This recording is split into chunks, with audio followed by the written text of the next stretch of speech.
Saint-Esprit qu'il est doux pour les frères de demeurer ensemble. Suite à la Pentecôte, Saint-Esprit, nous nous attendons encore à toi. Car là où 2 ou 3 sont rassemblés au nom de Jésus, tu es là. Manifeste-toi. Alors que c'est un culte d'enseignement, enseigne. Parle à quelqu'un. Restaure. Instruis quelqu'un. Amène quelqu'un à ressembler à Christ. Merci pour ta fidélité. Que toute manigance du monde de ténèbres contre ce moment soit anéantie par la puissance du Saint-Esprit. Merci Saint-Esprit. Au nom de Jésus, nous pouvons dire Amen. Est-ce que tu peux acclamer pour le Saint-Esprit? Alléluia. Alléluia. Nous avons beaucoup d'absents ce soir. Quelques-uns ont appelé et d'autres pas. Est-ce que le Seigneur a prévu à faire et il le fera ce soir? Amen. Alléluia. Est-ce qu'on peut encore acclamer pour le Saint-Esprit?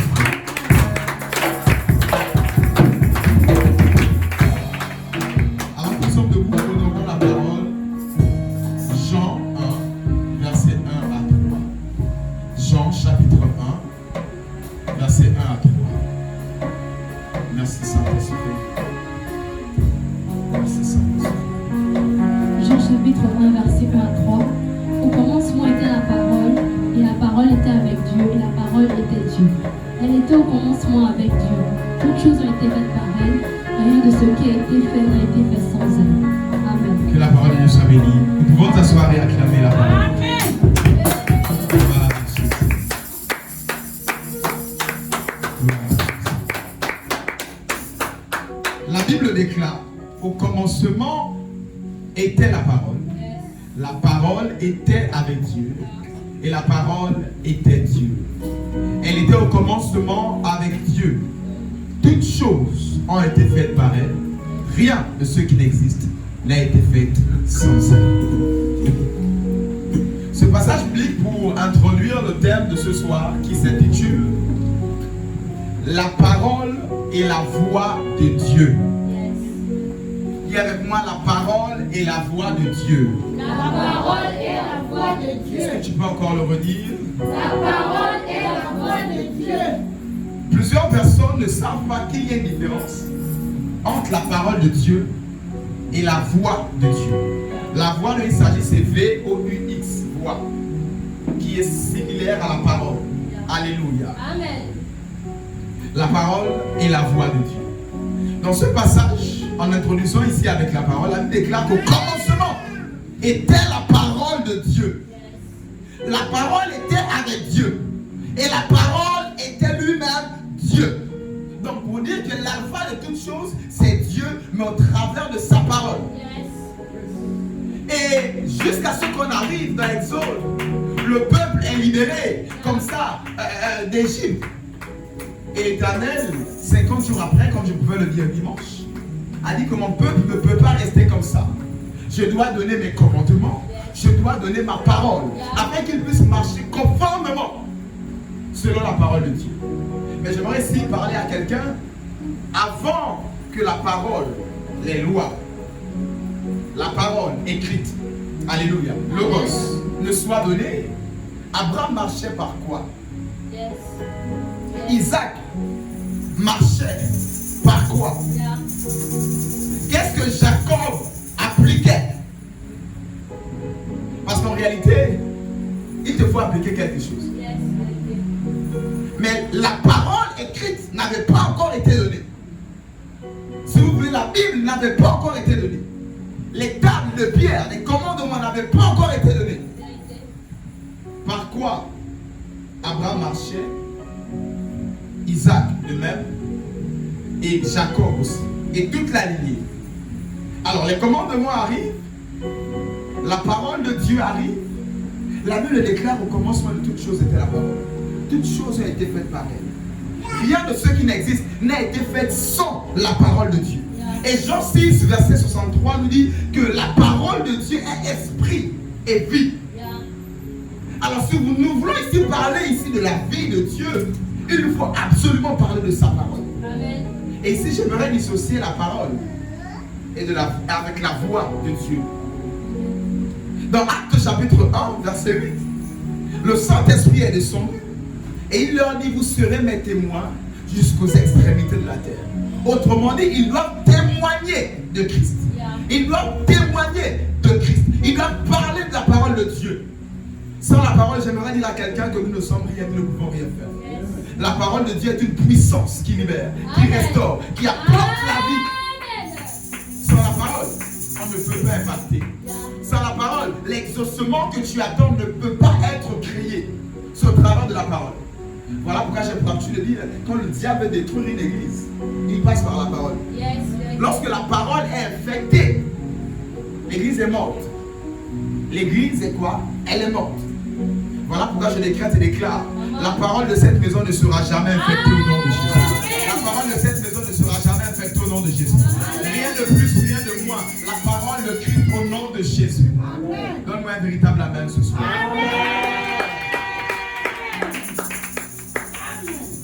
Alléluia.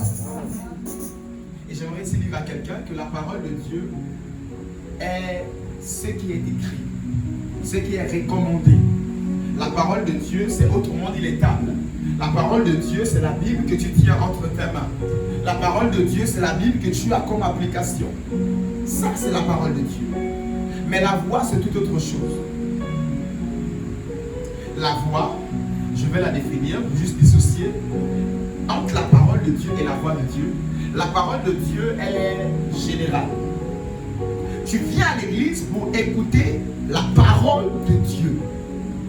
C'est comme ça que ici je dis, répentez-vous, arrêtez le péché, ou sors du péché dans lequel tu es.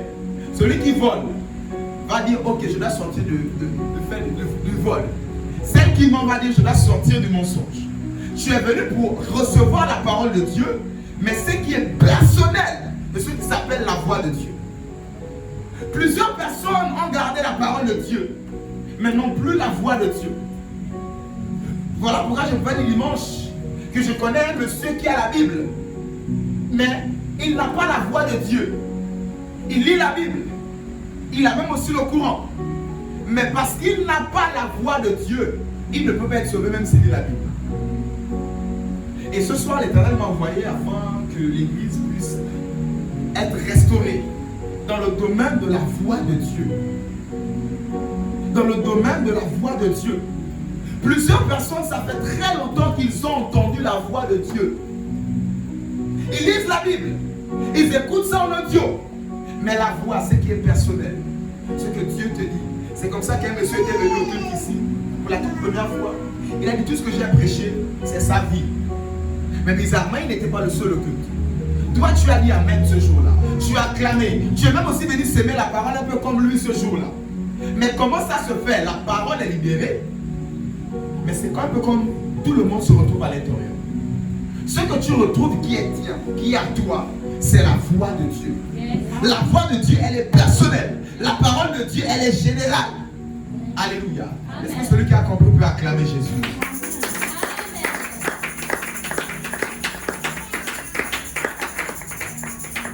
Alors, comment ça fonctionne cette affaire de la voix de Dieu?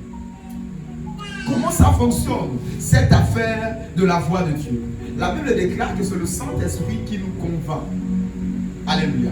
Il convainc le monde du péché, mais même quand tu es à l'église et qu'il y a une prédication, c'est le Saint-Esprit qui prend la parole afin d'inscrire ces choses sur ton cœur. La Bible dit que nous sommes la lettre de Christ. Une lettre porte un message. Mais qui écrit ce message? C'est le Saint-Esprit. Voilà pourquoi la Bible déclare non écrit avec des langues. Alléluia. Mais écrit par l'Esprit de Dieu. Non sur les pierres, mais sur les cœurs. Le Saint-Esprit, c'est lui qui prend la parole de Dieu et qui dit c'est pour toi. Vous remarquerez qu'il y a des gens, je prêche, d'autres pleurent, d'autres ne pleurent pas. Par exemple, je prêche, d'autres sont changés, mais d'autres pas. C'est la même parole. Un peu comme à l'école, c'est le même professeur. Ce sont les mêmes cours, les mêmes fascicules. Mais d'autres passent en classe supérieure, d'autres redoublent. Parce qu'ils n'ont pas su capter le message qui soit. Et c'est la même chose à l'église. Ne viens pas seulement pour recevoir la parole. La parole, elle est générique. Au-delà de la parole, demande ce qui est intérieur, la voix de Dieu. Ce qui est mien. On ne vient pas à l'église seulement pour recevoir seulement la parole de Dieu. Mais dans la parole de Dieu, il te faut capter ce qui est à toi. Qu'est-ce qui est en train d'être prêché? Qu'est-ce que je dois recevoir comme enseignement? Qu'est-ce que je dois recevoir comme sémence? Et qui doit porter du fruit au-dedans de moi? Laissez-moi vous dire, quand on part à l'église, tout ce qui est dit n'est pas pour toi. Deux fois ici, on prie, on dit quoi? Ceux qui combattent mon mariage. Il y a des personnes mariées qui répètent. Mais ils ne répètent pas pour eux. Ça dit que c'est pour vous. Ceux qui combattent, ou bien j'appelle mon travail. Nous tous on le répète ici en déclaration prophétique. Mais il y a des personnes qui travaillent. Et il y a d'autres qui ne travaillent pas. Mais on est tous en train de répéter, cette portion-là n'est pas pour nous. Or, nous cherchons la stérilité. Quelqu'un a déjà 15 enfants, il ne veut plus les enfants. J'appelle mon enfant te ment. J'appelle mon enfant. Lui ne veut plus d'enfants. Mais il répète, alléluia, parce que c'est la parole. La voix dedans, c'est ceux qui cherchent des enfants. Eux, ils sont en train de le répéter au travers, c'est-à-dire par rapport à la voix, sur la base de la voix. Ce matin, ce soir, l'Éternel veut amener quelqu'un à maturation afin de distinguer ce qui est parole de Dieu et la voix de Dieu. Laissez-moi vous dire, la voix de Dieu transforme plus que sa parole. Amen. Voilà pourquoi j'ai introduit en posant cette question et en laissant cette interrogation en disant Abraham faisait comment? Ce n'était pas écrit payer la dîme, mais Abraham a payé la dîme à Melchisedec. Yes. Ce n'était pas écrit je veux dire quoi, ne vole pas, ne tue pas. Abraham n'a pas volé, il n'a pas tué. Voilà pourquoi je vais dire à quelqu'un, il y a des personnes qui ne lisent pas la Bible, mais ils se consacrent même mieux que toi. Voilà pourquoi je vais dire à quelqu'un, au-delà de la lecture de la Bible, au-delà de ce que tu peux entendre, demande au Seigneur d'ouvrir ton entendement spirituel afin de recevoir et d'entendre sa voix. L'église pendant longtemps est comme demeurée la même, parce que l'église s'est contentée à prêcher la parole de Dieu, à clamer la parole de Dieu, à recevoir seulement la parole de Dieu. Et vous voyez des personnes à qui on dit ne volez pas. Amen. Ils viennent même s'aimer. Et demain, ils sont en train de voler. Parce que quelque part, l'église a fermé ses oreilles face à la voix de Dieu. Et a dit la parole de Dieu, c'est oui, amen. Donc quand on prêche la parole, on dit seulement oui, amen, on acclame. Et après, on rentre chez nous, on écrit dans nos cahiers. Et après, on rentre. C'est une partie, c'est la première partie. C'est très essentiel. Mais le Seigneur veut que le sanctuaire du salut puisse évoluer. Arriver à recevoir la voix de Dieu. Voilà pourquoi je pouvais dire dimanche ici en Romains 8, verset 14 que la Bible déclare mes enfants, les enfants de Dieu sont conduits par le Saint-Esprit et non par la Bible et non par la parole. Abraham n'avait pas un lieu où il partait pour passer le culte. Il n'avait pas un pasteur chez qui il partait payer la Bible tout le temps, régulièrement, et qui se mettait à genoux pour qu'il prie pour lui. Il n'avait pas les réseaux sociaux où tu peux suivre le culte. Il n'avait pas une église. Mais comment ça s'est fait qu'il est devenu jusqu'au Père d'une multitude? Il y a avec moi la voix de Dieu. La voix de Dieu. Il y a avec moi la voix de Dieu. La voix de Dieu. Ce soir, l'Éternel m'a envoyé afin que tu puisses, ton entendement spirituel puisse être restauré. Au-delà de recevoir seulement la parole, mais la voix qui t'est propre, qui est à toi. Celle qui peut rentrer afin de transformer ton cœur de pierre en cœur de chair. Alors, comment recevoir, sinon entendre la voix de Dieu? La Bible déclare que sa parole est esprit et vie. C'est par le canal de l'esprit qu'on peut entendre la voix de Dieu. C'est par ta sensibilité à l'esprit que tu peux entendre la voix de Dieu. Je vous assure, je suis pasteur, j'entends des histoires. Je vous assure. Mais c'est des personnes qui connaissent la parole. Une dame pouvait se plaindre de son mari qui est même évêque. Donc il n'est pas seulement pasteur, mais il est évêque. Il connaît la parole. Si vous voulez même mieux que moi, il prêche. Si vous voulez même mieux que moi. Mais elle se plaignait et elle disait que son mari a la parole. Mais ce n'est pas ça. Il est encore dans plein de bassesse. alors qu'ils sont mariés. Plein de choses que je ne pourrais pas dire ici. Mais vous vous rendez compte que ce monsieur a la parole. Il peut se tenir ici, il va prêcher peut-être même mieux que moi. Parce qu'il est évêque, je suis convaincu même. Mais il n'y a pas l'esprit derrière. Je vais dire à quelqu'un, ne remplis pas seulement ta tête avec les versets bibliques, mais avec la voix de Dieu. Vous savez, il y a une chose, quand tu lis la Bible, l'histoire par exemple de la femme à la perte des seins, que tu as une complication, tu as une maladie, tu attends l'intervention de Dieu. Et que le Seigneur prend ce verset et qu'il te parle, il t'enseigne dans ton cœur par une voix de ce passage, bien aimé. Tu verras ce texte, cette portion de la parole de Dieu autrement. Et les personnes à qui on a dit ne mens plus, ne tue plus, ils savent même que ce n'est pas bon. Mais il fallait que le Seigneur les parle. Soit en songe, soit en vision, soit des fois à un culte. Mais l'atmosphère était vraiment étrange. Ils se sont mis à pleurer pendant le culte. Mais ils savent ça depuis. Ils savent ça. Mais il a fallu que la voix de Dieu arrive. Quand la voix de Dieu arrive, une église est transformée. Amen. Quand la voix de Dieu est en mouvement, les chrétiens, les enfants de Dieu deviennent à la stature parfaite de Christ. Nous avons besoin de retrouver la voix de Dieu. Et j'aimerais dire à quelqu'un, il y a des choses qui tuent la voix de Dieu. Il y a des choses qui font taire la voix de Dieu. Mais avant d'y arriver, permettez-moi, lisons ensemble Acte 2. Acte 2. Versets 5 à 4. Acte 2, versets 4 à 5. Et ils furent tous remplis du Saint-Esprit et se mirent à parler en d'autres langues, selon que l'Esprit leur donnait de s'exprimer. Or, il y avait en séjour à Jérusalem des Juifs, hommes pieux, et toutes les nations qui y sont sous le ciel. Verset 6. Verset 6. Au bruit qui eut lieu, la multitude accourut, et elle fut confondue parce que chacun les entendait parler dans sa propre langue. Alléluia. Amen. Voici un peu cet exemple par rapport à cette différence entre la voix et la parole de Dieu. Les apôtres se sont mis à parler en langue. Mais toutes les nations qui s'y trouvaient, alléluia, chacun entendait sa langue maternelle. Voici la parole de Dieu qui est libérée. Mais la voix de Dieu, elle est personnelle. Chacun entendait ça. Sa mère est Nzébi. Il entend ça en Nzébi. Sa mère est Bounou. Il entend ça en Bounou. Et sa mère parle au Lingala. Il entend ça en Lingala. C'est cela la voix de Dieu. La parole de Dieu générale. Mais dans cette généralité, il y a des distinctions qui tombent sur tout un chacun. C'est cela la voix de Dieu. Voilà pourquoi suite à la Pentecôte, je décrète et déclare que ce soir, tu entendras la voix de Dieu au nom de Jésus. À partir de ce soir, tu seras sensible à la voix de Dieu au nom de Jésus. À partir de ce soir, ton entendement spirituel sera restauré. Tu commenceras à capter les signaux spirituels de la voix de Dieu. Au nom de Jésus que j'ai prié, nous disons Amen. Acclame Jésus. Acclame Jésus, acclame Jésus.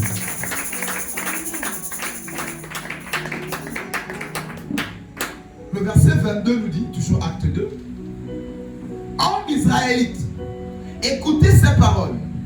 Jésus de Nazareth, cet homme à qui Dieu a rendu témoignage devant vous par les miracles, les prodiges et les signes qu'il a opérés par lui au milieu de vous, comme vous le savez vous-même.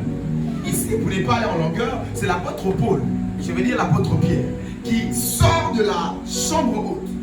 Après avoir fini de parler en langue, il s'est mis maintenant à parler en une langue intelligible. Il a commencé à parler, il a commencé à prêcher, il a commencé à parler, répentez-vous. Il a commencé à prêcher Jésus que vous avez crucifié. Il est mort, il a ressuscité. Et c'est ce qu'il a promis qui est descendu en ce jour. Et il prend l'exemple sur Joël. Alléluia. Et le verset 37 nous dit quoi? Après avoir entendu ces discours, ils eurent le cœur vivement touché. Et ils dirent à Pierre et aux apôtres, hommes frères, que ferons-nous? Remarquez qu'il déclare qu'ils ont eu le cœur vivement touchés. Il y a des personnes, ils prêchent, des cœurs sont touchés. Et même quand ils prêchent, c'est comme si c'est un discours. Il est venu se balader ou lire un texte. Vous comprendrez ici automatiquement que qu'est-ce qui touche le cœur intérieur de quelqu'un? C'est l'esprit derrière. L'apôtre Pierre avait du mal à convaincre quelqu'un. Il avait du mal à assumer même à parler de Jésus devant seulement une seule personne qui lui a dit: toi tu marches avec Jésus. Il a dit non. Mais vous remarquez, devant plus de 5000 personnes, il parle de Jésus-Christ avec assurance. Après avoir prêché la parole de Dieu, il s'avère que les cœurs étaient touchés. Les cœurs touchés ici, c'est la voix de Dieu. Alléluia. Les cœurs touchés ici, c'est la voix de Dieu. Il s'est mis à prêcher la parole de Dieu, la bonne nouvelle de l'évangile. Mais quelques cœurs étaient touchés. Et ils ont dit: que ferions-nous? Les cœurs étaient vivement touchés. Et ce que vous dire, ce qui touche le cœur, c'est la voix de Dieu. Amen. Ce qui transforme les cœurs, c'est la voix de Dieu. Je vous assure, il y a des personnes qui les habillent, ils sont aussi orgueilleux. Il y a des personnes qui les habillent, les cœurs restent toujours endurcis. Parce qu'ils sont en contact seulement avec la parole. Alléluia. Avec le logos. La voix de Dieu, c'est la révélation de la parole. La voix de Dieu, c'est quoi? La révélation de la parole. La parole qui est libérée, mais le cœur est transformé et touché. Voilà pourquoi ce soir, l'Éternel a prévu ces moments afin de restaurer ton entendement spirituel. Afin de restaurer ton entendement spirituel. Afin qu'à partir de ce soir, tu puisses bien recevoir la voix de Dieu. À chaque fois que tu entendras la parole de Dieu, à chaque fois que tu liras les Saintes Écritures, tu recevras la voix de Dieu au nom de Jésus-Christ de Nazareth. Tu recevras l'orientation nécessaire par rapport à la saison dans laquelle l'Éternel t'a placé au nom de Jésus. Au nom de Jésus. Tu fais bien d'acclamer Jésus.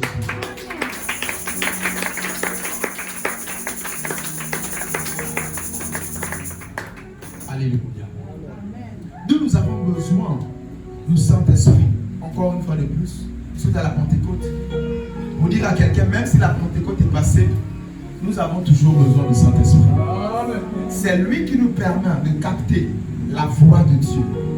C'est lui qui nous permet de recevoir la voix de Dieu. C'est lui qui nous permet de recevoir, d'entendre la voix de Dieu. Alléluia. Tu peux acclamer Jésus.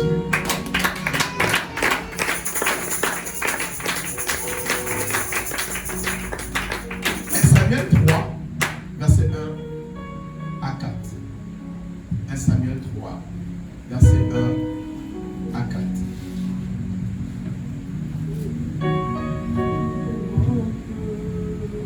Samuel 3, verset 1 à 4. Le jeune Samuel était au service de l'Éternel devant Élie. La parole de l'Éternel était rare en ces temps-là. Les visions n'étaient pas fréquentes. En ce même temps, Élie, qui commençait à avoir les yeux troubles et ne pouvait plus voir, était couché à sa place. La lampe de Dieu n'était pas encore éteinte et Samuel était couché dans le temple de l'Éternel où était l'arche de Dieu. Verset 4. Alors l'Éternel appela Samuel et répondit: me voici. Alléluia. Dis-moi son parole de vie, jusqu'au verset 1.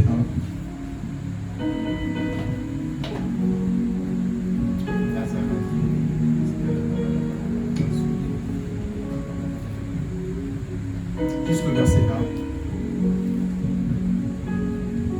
1. 1 Samuel 3 au verset 1, version parole de vie. Le petit Samuel est au service du Seigneur sous la garde du prêtre Élie.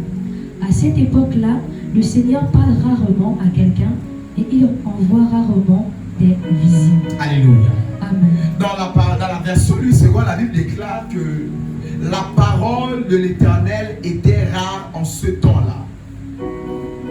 J'aimerais attirer votre attention. C'est quand même assez contradictoire que la parole de Dieu soit rare en ce temps-là.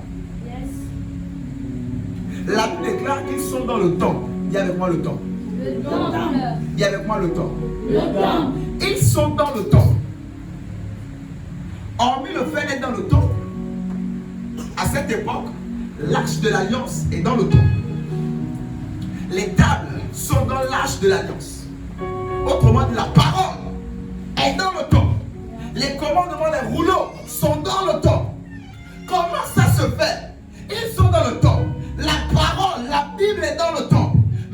encore que la parole se faisait rare. Comment ça, ils sont dans l'église et à la Bible nous dit que la parole de Dieu se faisait rare? Alors de quelle parole il s'agit ici? De quelle parole il s'agit ici? Lorsqu'on dit à une église que la parole de Dieu se fait rare, alors que tous les jours tu tiens la parole de Dieu en main, ou dans ton sac, ou dans ton téléphone comme application, et tu viens à l'église. Quelle parole se fait rare? En réalité, lorsqu'une église commence à manquer de cette parole dont il s'agit, c'est une église morte.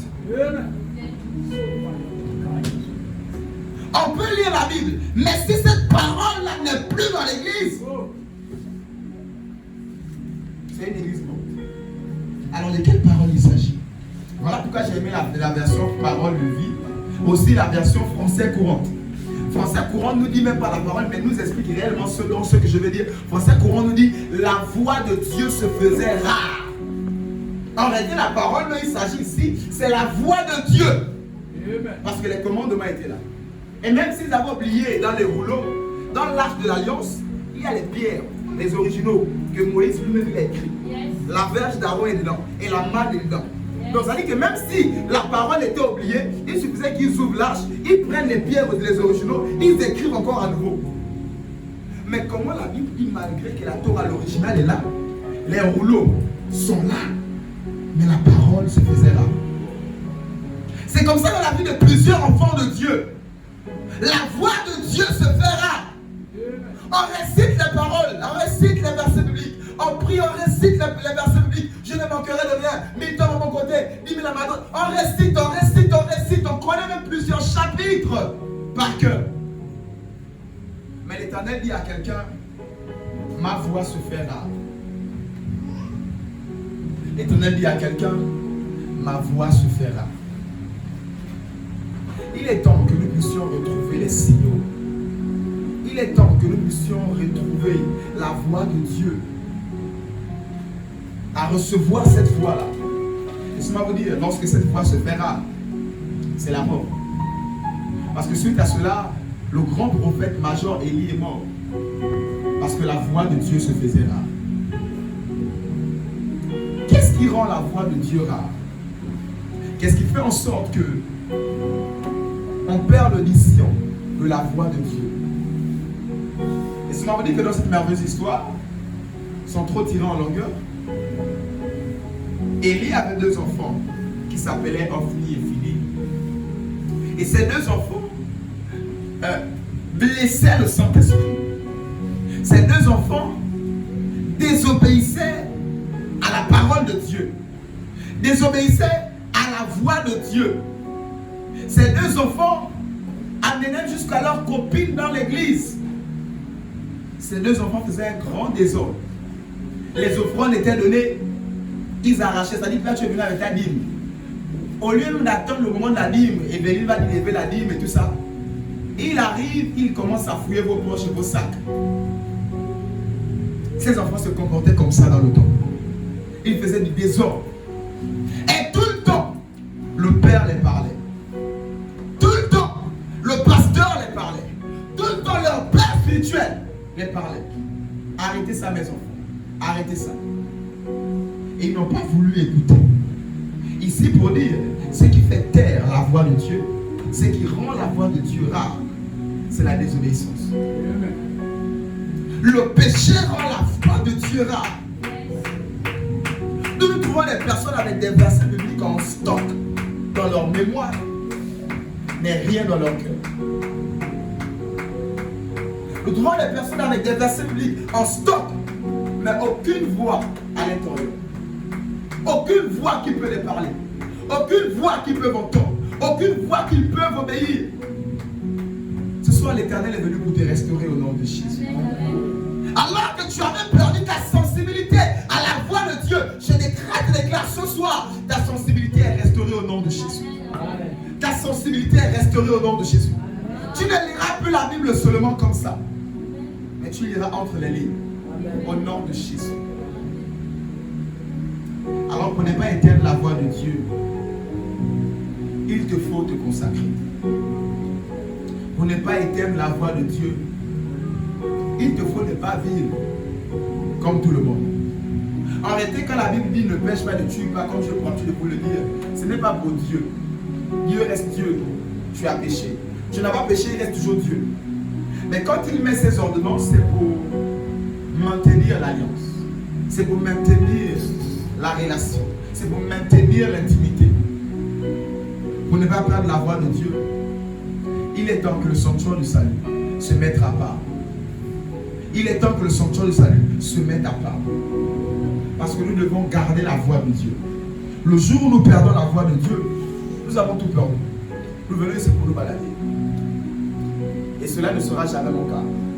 Voilà pourquoi je décrète et déclare: la voix de Dieu demeure et demeurera toujours dans cette église au nom de Jésus. La voix de Dieu demeure et demeurera toujours dans cette église au nom de Jésus. La voix de Dieu demeure et va toujours demeurer dans ta vie au nom de Jésus. La voix de Dieu au nom de Jésus-Christ de Nazareth. Au nom de Jésus-Christ de Nazareth. Au nom de Jésus-Christ de Nazareth. Au nom de Jésus. La désobéissance et l'insensibilité peut te faire perdre la voix de Dieu. Et même quand tu perds la voix de Dieu, nous l'appelons malheur à l'homme seul. Pourquoi? Parce que quand tu es seul et que tu as perdu la voix de Dieu, qui va te rappeler la voix de Dieu? Remarquez cette affaire. Les enfants avaient perdu la voix de Dieu. On finit et fini les enfants des loups. Il a fallu que le Père vienne pour leur rappeler la voix de Dieu. Mes enfants, c'est mieux de pécher contre les hommes. Mais quand vous péchez contre Dieu, qui va vous défendre? Quand tu n'as pas un Père qui vient te rappeler la voix de Dieu, c'est très difficile pour toi. La plus grande réussite du diable, c'est de t'amener à croire que tu peux réussir seul. T'amener à croire que tu peux te faire seul, même spirituellement. Et avec moi, c'est pas possible. C'est pas possible. Laissez-moi vous dire que même Jésus ne s'est pas fait lui-même concernant le ministère. Il a fallu que Jean-Baptiste l'intronise, je vais dire, dans le ministère. L'ordonne dans le ministère, dans le sacerdoce, selon l'ordre de Melchisédek. Il a fallu que Jean-Baptiste l'introduise par le passage des eaux. Parce que Jésus n'avait pas péché. C'était son ordination dans le ministère. Voilà pourquoi ce soir j'ai dit à quelqu'un: gardons la voix de l'Éternel. Que la voix de l'Éternel ne se fasse plus rare dans ta vie au nom de Jésus. Ne sois pas le genre de personnes qui viennent à l'église tout le temps, mais leur vie ne change pas. Qui servent l'Éternel avec dévotion, avec détermination, avec toute l'énergie, avec tout ce qu'ils ont. Ils servent l'Éternel, mais leur vie ne change pas. Que cela ne soit pas ton partage au nom de Jésus. Amen. Et lorsque nous constatons de telles personnes, c'est des personnes qui ont perdu la voix de Dieu depuis.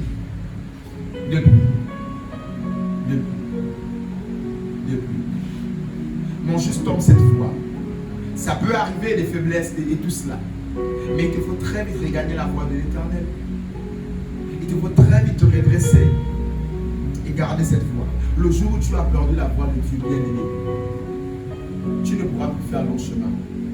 C'est le jour où encore le moment, l'avion est toujours en hauteur, à des kilomètres en haut. Les moteurs ne passent plus, ne fonctionnent plus. Il est toujours en haut.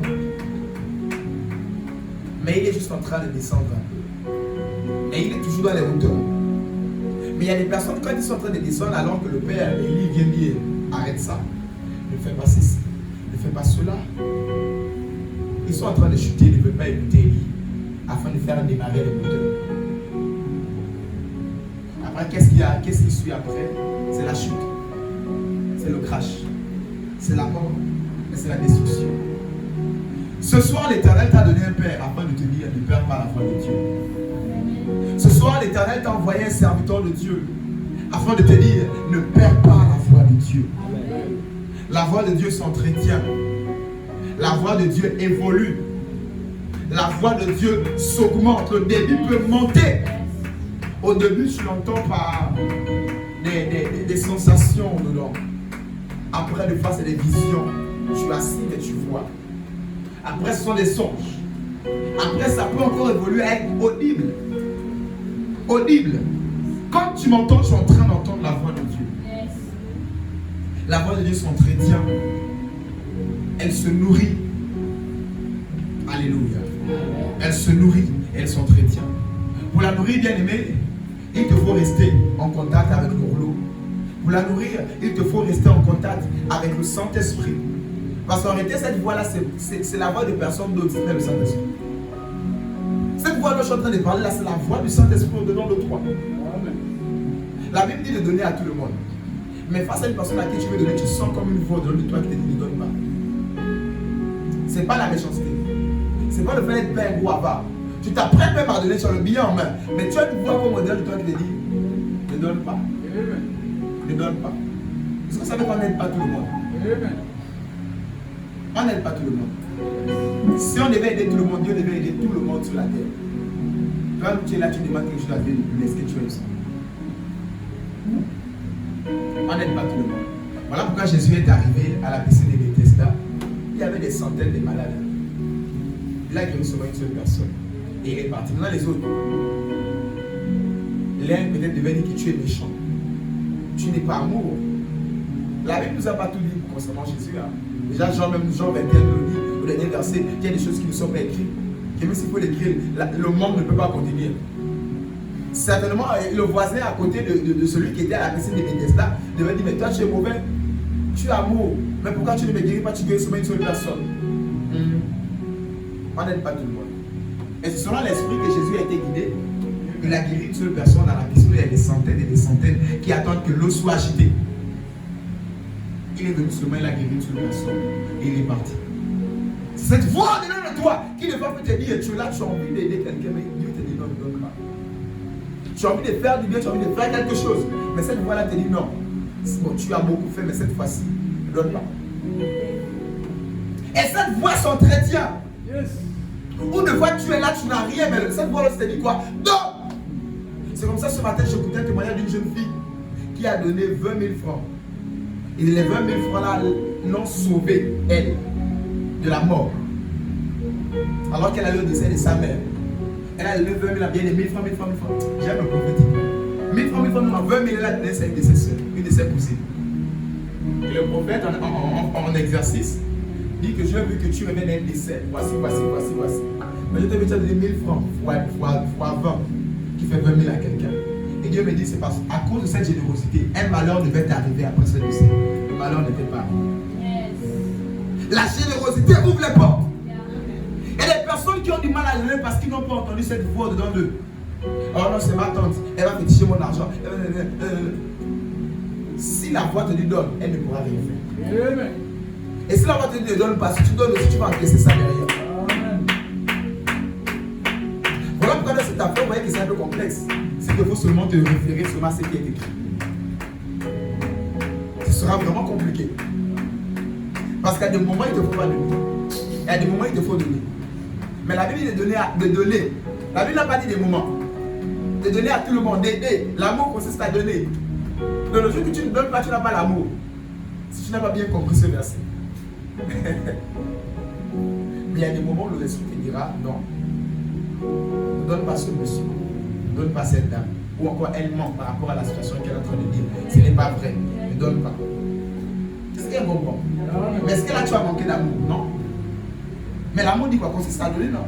Mais là tu n'as pas donné. Est-ce que tu as manqué d'amour? Non. Mais tu as été sensible à la voix. À la voix du Saint-Esprit. Et parlant de cette voix, j'aimerais vous dire, la voix ne vous dira jamais quelque chose qui va à l'encontre de Jésus. J'ai entendu une voix, papa. Samedi soir, ça me disait allons à lui.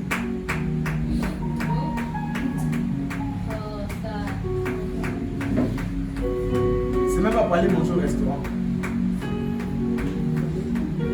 Pour aller prouver qu'on va dire ma fille.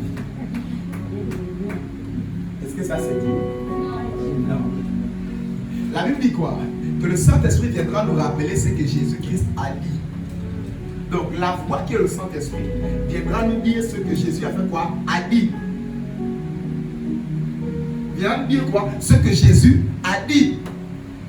Voilà pourquoi généralement, presque à 90%, tout ce que le Saint-Esprit te dira, c'est écrit quelque part. Tout ce qu'il te dira, c'est écrit. Même ne pas donner la voix. Si Jésus n'a pas donné à tout le monde la guérison, il a donné à un, il est parti. Tout ce qu'il te dira, quelque part est dans les évangiles, quelque part est dans sa parole.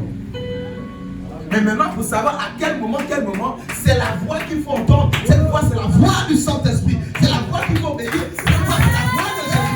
C'est la voix du Saint-Esprit. C'est la voix du Saint-Esprit.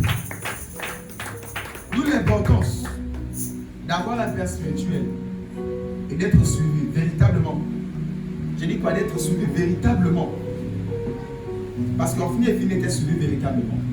Mais leur problème et leur sorcellerie, c'était eux-mêmes. Parce qu'ils n'ont pas voulu écouter même Dieu. Hormis Dieu, le Père spirituel avait dit: Père, j'ai vu, Fils, j'ai vu. Voilà. Même malgré ça, ils n'ont pas voulu écouter. Élie, qui est le prophète, qui prie pour ses enfants. Il fait des offrandes pour ses enfants. Et c'était les enfants eux-mêmes, les sorciers de leur propre vie. Ne sois jamais le sorcier de ta propre vie au nom de Jésus. Amen. Alléluia. Amen. Écoute la voix de Dieu. Et quand la voix de Dieu se fait rare, il va utiliser quelqu'un pour parler. Remarquez que la voix de Dieu se faisait rare. Qu'est-ce que Dieu a fait? Dieu a parlé à Samuel. La voix de Dieu se faisait rare. Et Dieu a appelé qui? Samuel. Il a dit à Samuel: lève-toi. Voici. Quand la voix de Dieu se fait rare, il peut utiliser même un petit enfant pour me parler. Je connaissais ce frère qui pouvait me dire, il réfléchissait pour aller à l'église. Il était fatigué. Je pars où je ne pars pas. Il est en train de sortir, il part à la boutique. Un monsieur qui sort du bar, le chiffre, va à l'église.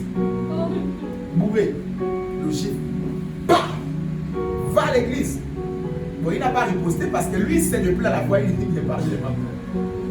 Je vous dis que regarde réel, là au fromager là. Va à l'église, monsieur continue ça, bourré. Il fait ce qu'il veut pour parler. Et voici là. Alors qu'il murmura la voix intérieure, le Saint-Esprit a posé quelqu'un qui sort même du bar pour parler. Ma prière pour toi est qu'à chaque fois, même quand tu veux le foie te dérouter, même s'il faut que quelqu'un sorte du bar pour te gifler, au nom de Jésus, que tu ne te déroutes jamais au nom de Jésus. Que tu ne te déroutes jamais au nom de Jésus. Que tu ne te déroutes jamais au nom de Jésus. À chaque fois que le diable te dissuade pour te faire perdre la voix de Dieu, que tu ne te déroutes jamais au nom de Jésus. Amen. Ce soir, l'Éternel a promis ce moment pour que tu puisses toujours recevoir sa voix. Pour que tu puisses toujours être sensible à sa voix. Pour que cette voix que tu n'entendais plus depuis, qui est la voix du Saint-Esprit, et que tu as même du mal aussi à discerner. La Bible dit quoi? Mes brebis entendent ma voix et elles font quoi? Elles me suivent.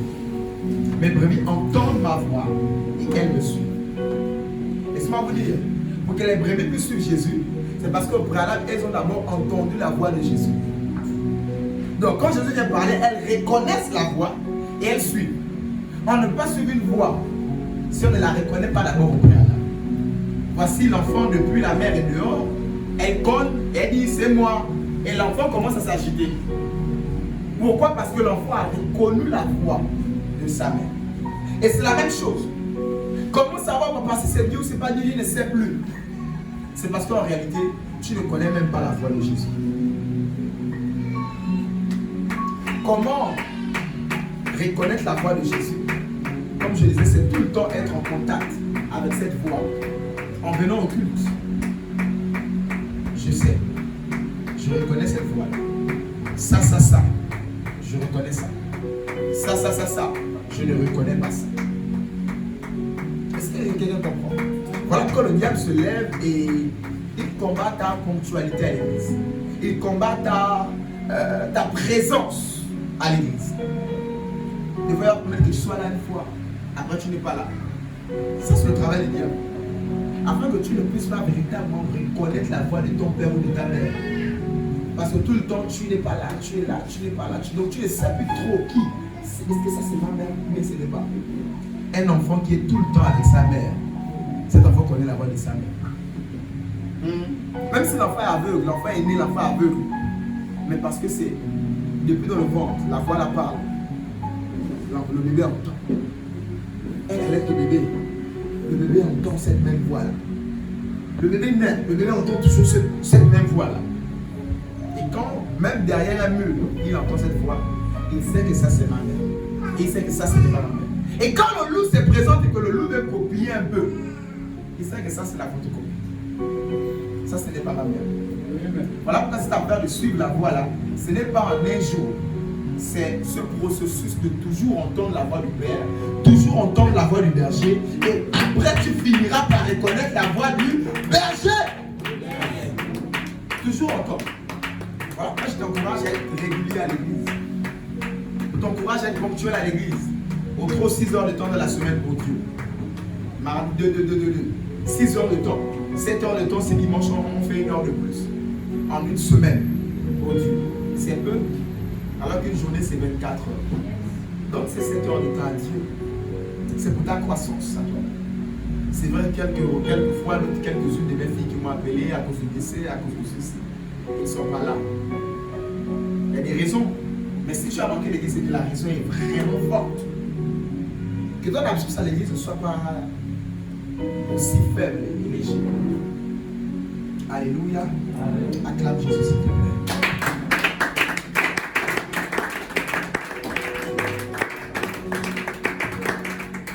Matthieu chapitre 1, verset 19 à 20.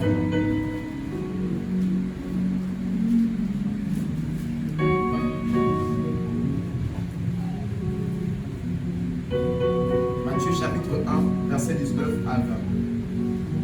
Matthieu chapitre 1, verset 19 à 20. Joseph, son époux, qui était un homme de bien, qui ne voulait pas la diffamer, se proposa de rompre secrètement avec elle. Comme il y pensait, voici un ange du Seigneur lui apparut en songe et dit: Joseph, fils de David, ne crains pas de prendre avec toi Marie, ta femme, car l'enfant qu'elle a conçu vient du Saint-Esprit. Alléluia. Amen. La loi, la parole de Dieu, la Torah depuis avec Esaïe, depuis. Alléluia. La Bible déclare que le Messie doit naître. Jésus doit arriver. Ça c'est la Torah, ça c'est la loi. Ça c'est les commandements, ça c'est ce qui est écrit depuis avec Esaïe. Le Messie doit naître d'une vierge. À Nazareth, à Bethléem, avec tous les coordonnées. Voici ce que dit la parole écrite. Mais la parole révélée dit quoi à Joseph? La même parole écrite dit quoi? Tu peux te séparer avec ta femme si seulement c'est un cas d'infidélité. Bon, vous êtes fiancé, vous n'êtes jamais connu. Tu trouves ta femme enceinte, on voit ta fiancée enceinte. Je vais expliquer ça comment. Selon la loi, il a tous les pleins droits de partir. La Bible, c'était un homme bien, il ne voulait pas faire un scandale pour la diffamer elle. Parce qu'il peut détruire sa réputation comme ça. Donc lui-même secrètement, il s'est dit en lui-même, je vais se m'enfouir un matin. Elle se réveille, je ne suis plus là. Et c'est comme ça, en pensant comme ça, la nuit, l'Éternel lui parle au travers de l'ange, de lui dire, ne pars pas, reste à côté d'elle, cet enfant vient de Dieu. Les Écritures peuvent te dire de partir, mais la voix de Dieu t'oriente et te dit de rester. Les Écritures, la loi, les principes disent que le Messie doit naître. Voici. La voix intérieure te dira, reste et garde-le. Aucune voix. Je veux dire, ça n'avait pas été écrit que Joseph devait absolument rester là. Non. Mais pourquoi il fallait respecter tous ces principes? Il devait être de Judas. Marie n'est pas de Judas, Marie est lévite. Il fallait la présence de Joseph à côté. Mais ce n'était pas écrit à Joseph. On a juste dit un monsieur de la tribu de Judas. Et voici comment la loi dit: tu peux partir. Mais qu'est-ce que la voix lui dit? En songe, la nuit quand il dormait, la voix lui dit: reste. Je veux dire à quelqu'un, au-delà de ce qui est écrit, au-delà de ton méditation, au-delà de ce que tu as appris, au-delà de tout ce que tu peux connaître, j'aimerais te dire d'être sensible à la voix de Dieu. Amen. La voix de Dieu peut te sauver d'un danger. La Bible n'a jamais dit de ne pas rentrer dans un taxi bus rouge de Libreville. Mais tu es certainement à la gare routière en route. Il te dit ne monte pas aujourd'hui dans un bus rouge. Monte dans les bus violets de la commune de Nouvelle. Est-ce que c'est écrit? Non. Mais c'est la voix de Dieu. Mais parlons de la voix, j'aimerais qu'il y ait un peu beaucoup plus d'ordre. Vous savez, plusieurs églises ont refusé la voix de Dieu. Oui. Et qui ont dit que nous, on préfère seulement la parole écrite. Parce que la voix de Dieu, plusieurs l'ont tellement exagérée.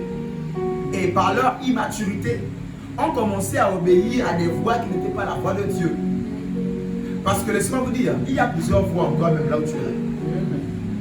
Voilà que la Bible déclare en Jean chapitre 1, verset 12, 13. Ce n'est ni par la volonté de la chair, ni du sang, mais de Dieu. Encore moins des hommes. Donc, toi, homme, tu es là, le sang a une volonté. Je t'invite dimanche, tu vas comprendre ces choses. Le sang a une volonté. La chair a aussi une volonté. Oui, des fois tu es là, ça picote, ça gratte. Ce n'est pas des fois l'esprit. Le sang en train de te dire, fais ceci, fais cela. Parce que le sang là a toujours fait ça. Depuis la mère, le grand-père, ils ont toujours fait ça. Donc le sang là, parce que tu l'hérites, a toujours fait ça. Et c'est en train de te dire, vas-y, fais. C'est ce qu'Ézéchiel nous dit, telle mère, telle fille. La fille abandonnée, son mari et ses enfants. On va dire, la mère l'a fait, la fille aussi le fera de même. Mais qu'est-ce qui donne cette information et cette loi à la fille? C'est le sang qui coule dans ses veines. Le sang a une volonté. La chair a une volonté. L'homme lui-même a une volonté. Donc une voix. Donc voici ces trois voix sont portées encore la voix de Dieu, le Saint-Esprit, ton esprit régénéré au-dedans de toi. Voilà pourquoi il faut vraiment rester en contact avec Dieu. Pour te familiariser avec cette voix. Et tu reconnaîtras que là, c'est Dieu. Là, ce n'est pas Dieu. Là, c'est Dieu. Là, ce n'est pas Dieu. Dans ce sens, j'encourage quelqu'un à être fidèle à l'église. Dans ce sens, j'encourage quelqu'un à être fidèle à l'église. À être fidèle aussi à son père spirituel, parce que nous avons remarqué que Ophni et Phiné devaient être sauvés par leur père. Si et seulement c'était des enfants censés. Et ils n'étaient pas censés, c'était des sorciers. Et ils sont eux-mêmes engloutis dans cette affaire. Ma prière est que l'Éternel puisse toujours te parler à chaque fois que tu es dans un carrefour, à chaque fois que tu as une décision à prendre, à chaque fois que tu as un sens à prendre, à chaque fois que tu as une personne avec qui choisir pour faire chemin. Que le Dieu que je sers puisse t'éclairer au nom de Jésus. Que le Dieu que je sers puisse t'orienter au nom de Jésus. Que le Dieu que je sers puisse te parler tantôt d'une manière ou d'une autre, même si c'est par la gifle d'un fou. Qu'il puisse te parler et te faire comprendre. Afin d'emprunter la bonne voie. Acclame Jésus très fort, s'il te plaît. Acclame Jésus et célèbre-le. Acclame Jésus et célèbre-le. Acclame Jésus et célèbre-le. Acclame Jésus et célèbre-le.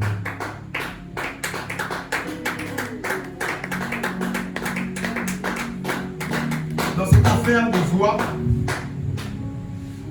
la voix que tu obéis, c'est celle-là qui parlera le plus. Et c'est celle-là que tu entendras le plus. C'est-à-dire cette parabole avec la gazelle et le lion qui font cette prière tous les matins. La gazelle dit tous les matins, Dieu, donne-moi à manger, donne-moi la... Je veux dire, le lion dit tous les matins, Seigneur, donne-moi la gazelle, il faut que je mange aujourd'hui. Il faut que les enfants aussi que tu m'as donné avec la lionne là aient à manger. Sinon on va mourir de faim. Donne-nous la gazelle. La gazelle se réveille chaque matin, Dieu, protège-moi du lion. C'est le même Dieu. La gazelle dit quoi? Protège-moi du lion. Sinon les enfants que tu m'as donnés là, je ne pourrais pas les élever. Je ne pourrais pas les éduquer. Je ne pourrais pas. Voici deux innocents qui sont là. Dieu va exaucer qui? Dieu va exaucer qui? Les deux prient la même chose. Le même Dieu, je vais dire, avec le même sujet des prières, pour l'autre protection encore, et puis l'autre donne-moi à manger. Mais sa nourriture, c'est l'autre qui prie la protection. Tu ris. Dieu va exaucer qui? En réalité, dans cette affaire, Dieu va exaucer le plus rapide, tout simplement. Dans la course, là où le lion poursuit la gazelle, la personne qui est plus rapide, c'est celui-là que Dieu va exaucer. Qu'est-ce que je veux te faire comprendre ici? C'est celui-là que tu nourris, que tu obéis tout le temps. Et celui-là que tu vas toujours entendre. Et nous, dans la voix là, tu dis, va à lui, comme je disais, et que tout le temps tu vas à lui, c'est la voix là que tu vas entendre tout le temps. Et cette voix-là va t'induire de fond en dehors. Voilà pourquoi nous trouvons des fois diacre à l'église ou encore pasteur à l'église. Mais parce qu'il vit une double vie. Il est là, si pasteur ou diacre ou compagnon de vie. Mais parce qu'il vit une double vie, dehors il obéit à l'autre voix. Donc quand il est de fois face à une situation, je dois prendre une décision. Il entend une voix, il pense que c'est Dieu. Ce n'est pas Dieu. C'est la voix que tu obéis le plus là qui te parle. Et je vous j'attire beaucoup votre attention sur ce point. Nous sommes quitte les églises parce qu'on parle de sanctification, tout cela. Je je vous mets face à vos responsabilités. Celui que tu nourris le plus, c'est celui-là qui va gagner. La voix que tu entends et que tu obéis le plus, donc nourrir le plus, c'est cette voix-là qui viendra le plus parler. Et tu remarqueras que le Saint-Esprit va de moins en moins parler. De moins en moins. Et après la parole de Dieu, sinon la voix de Dieu se fera là. Consacrons-nous. Mettons-nous à part pour Dieu. Véritablement, aimons Jésus. Aimons-le au-delà des paroles, mais dans la pratique, dans les œuvres.